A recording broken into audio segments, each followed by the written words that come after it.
Tapi kalau kita menyimpang atau mengurangi, dan ini saat sekarang ini banyak yang terjadi, nasib umat Islam yang besar ini, yang mayoritas ini, ya, nasibnya masih dicari nasibnya. Nisabnya sih sudah berlebihan, nasabnya sudah Masya Allah, tapi nasibnya yang masih dicari. Sudahlah, urusan nasab biar itu tidak penting bagi kita, biar berjalan. Yang penting mulai para muassis, Mbah Hasim, Syekhana Khalil, Senawi, tidak ada masalah waktu itu. Sekarang ini pun kenapa kita masalahkan? Kenapa kita masalahkan? Jadi itu antara lain, kalau kita ingin sukses, maka apa yang ada pada awal kita tetap perjuangan, kita tetap lakukan. Kita saat kami ini mikir nasib, ya. Nasab sudah lewat, ya. Nisab sudah berlebihan, tapi yang ambil orang lain. Mari nasib ini kita, insya Allah PBNU akan mikir nasib semua umat ini. Apalagi di tahun-tahun ini kita banyak bermunculan masalah-masalah besar, ya. Dan itu membutuhkan kesungguhan oleh PBNU. Tapi alhamdulillah satu persatu bisa kita lewati. Masalah Jakman sudah alhamdulillah. Masalah-masalah yang lain.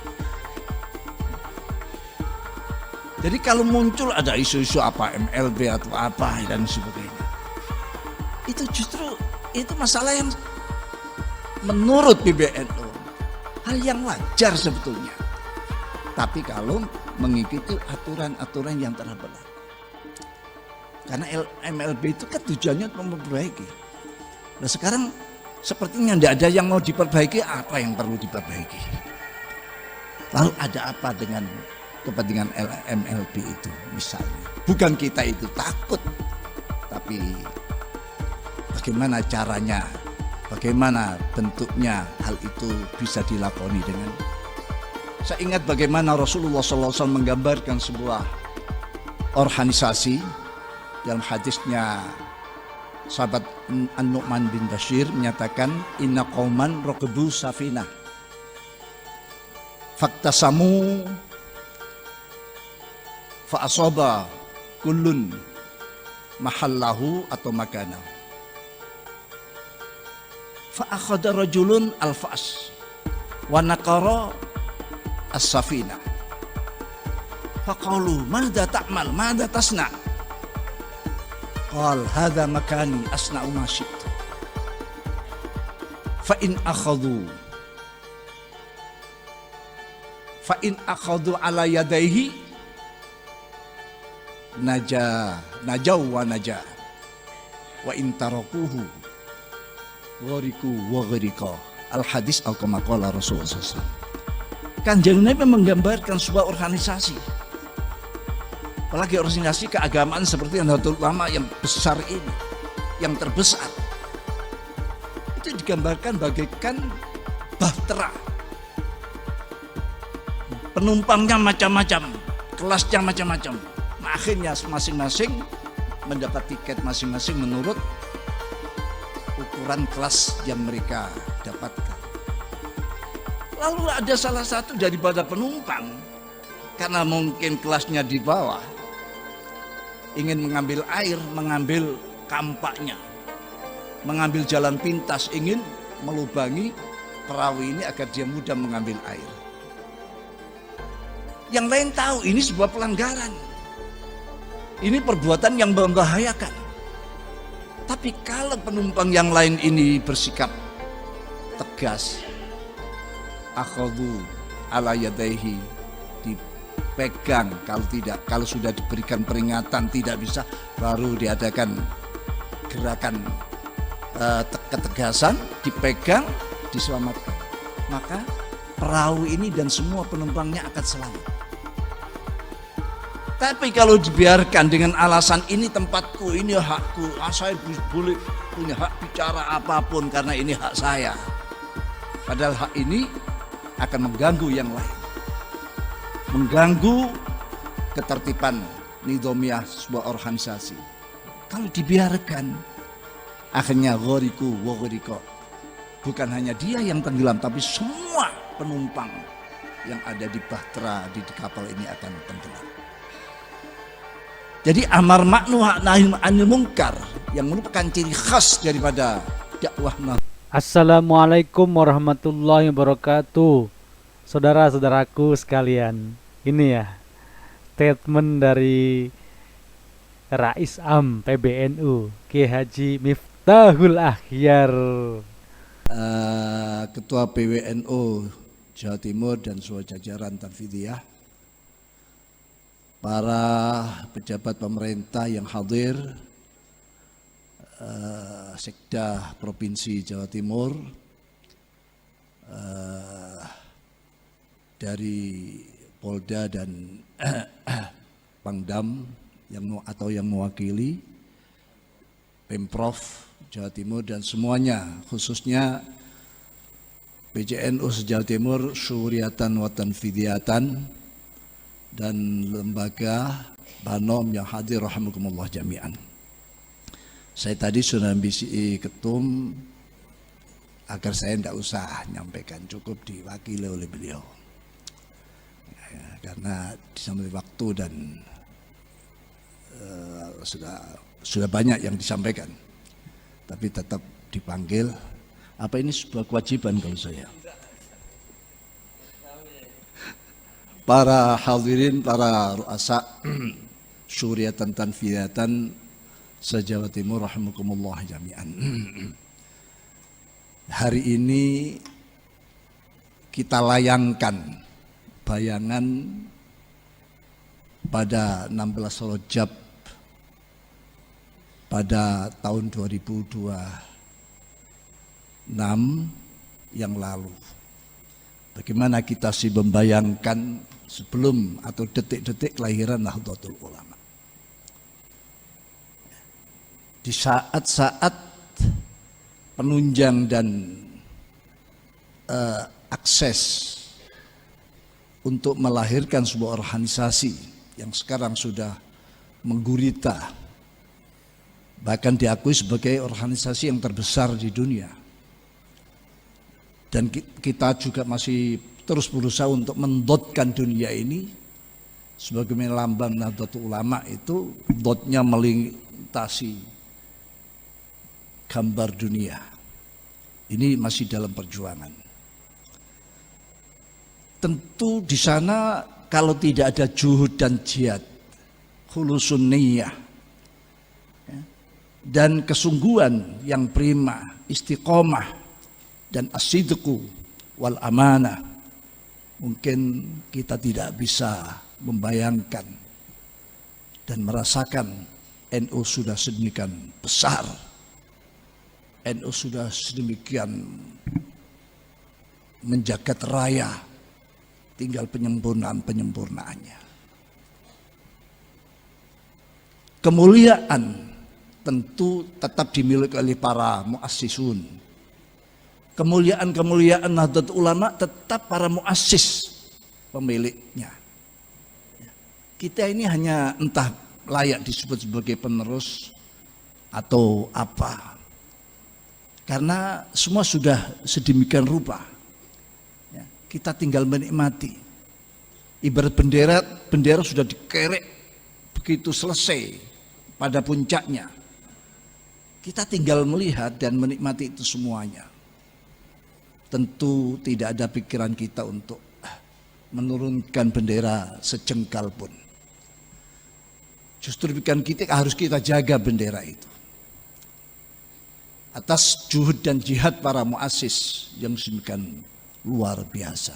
Di saat minimnya semua penunjang sarana prasarana, sampai melintas, ada sebuah, saya pernah lewat di untuk menuju ke Termas, itu melewati pegunungan yang berliuk-liuk. Dulu jalannya tidak seperti itu. Jalan yang sudah mulus saja membuat mual-mual. Ini sudah bagus, apalagi jalan yang seperti itu. Di balik gunung itu ada komunitas, ada masyarakat, bahkan di situ ada organisasi Nahdlatul Ulama. Kita belum apa-apanya. Oleh karena itu beruntunglah kita, baik PBNU, PWNU, PJNU, MWC Ranting yang kepengurusannya oleh Allah diikutkan atau nututi lah apa bahasanya itu. Ya, diikutsertakan di dalam kita sedang mensyukuri atas harlah, apalagi ini sudah masuk pada satu abad, meninggalkan satu abad pertama menuju abad yang kedua, dan kita masuk pada tahun kedua dari abad kedua. Ahlan wa sahlan. Ini keberuntungan kita karena kita bisa berbuat di saat harlah semacam ini. Kita bisa memberi sebuah langkah perbuatan, menyematkan, menoreh amalan-amalan yang muncul dari juhud dan jihad keistiqomahan kita ini. Ya, beruntunglah kita semuanya. Ya, yang pada saat ini kepengurusannya mulai tingkat PB sampai ke anak ranting, di dalam suasana kita sedang memperingati harlah daripada Nahdlatul Ulama. Dan kick off ini memang nuktatul intilaknya PBNU di awal kelahiran yang ke-102 Hijriyah ini. Karena kemarin suasana, kita merasakan suasana peralihan dari abad 1 ke abad yang kedua. Sekarang kita tentu akan memulai langkah-langkah strategis, ya, program-program yang unggulan untuk mengisi pada 100 tahun kedua, 102 tahun di abad yang kedua ini. Sebuah perjuangan tidak akan pernah tidak ada tantangan. Bahkan risalah Rasulullah SAW, risalah para anbiya dan rasul pun, Al-Quran begitu banyak sekali menggambarkan, bahkan menyebutkan, bahkan menyampaikan apa-apa yang dialami oleh para anbiya dan rasul, terutama para ulul azmi. Bahkan ada ayat yang diulang-ulang agar kita mengerti sejarahnya. Dalam Al-Quran ada ayat menyatakan wa kullan naqus, alhamdulillah satu persatu bisa kita lewati. Masalah jatman sudah, alhamdulillah. Masalah-masalah yang lain. Ya. Jadi kalau muncul ada isu-isu apa MLB atau apa dan sebagainya, itu justru itu masalah yang menurut PBNU hal yang wajar sebetulnya. Tapi kalau mengikuti aturan-aturan yang telah berlaku. Karena MLB itu kan tujuannya untuk memperbaiki. Nah sekarang sepertinya tidak ada yang mau diperbaiki, apa yang perlu diperbaiki. Lalu ada apa dengan kepentingan MLB itu misalnya. Bukan kita itu takut, tapi bagaimana caranya, bagaimana bentuknya hal itu bisa dilakoni dengan. Saya ingat bagaimana Rasulullah SAW menggambarkan sebuah organisasi. Dalam hadisnya sahabat An-Nu'man bin Bashir menyatakan inna qauman raqabu safinah faktasamu fa asaba kullun mahallahu atau makanahu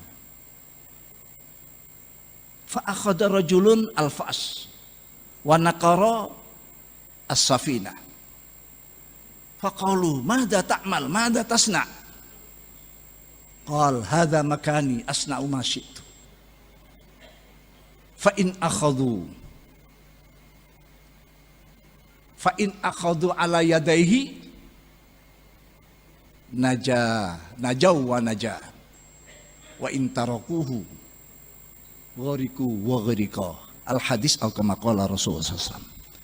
Kanjeng Nabi menggambarkan sebuah organisasi, apalagi organisasi keagamaan seperti Nahdlatul Ulama yang besar ini, yang terbesar, itu digambarkan bagaikan bahtera,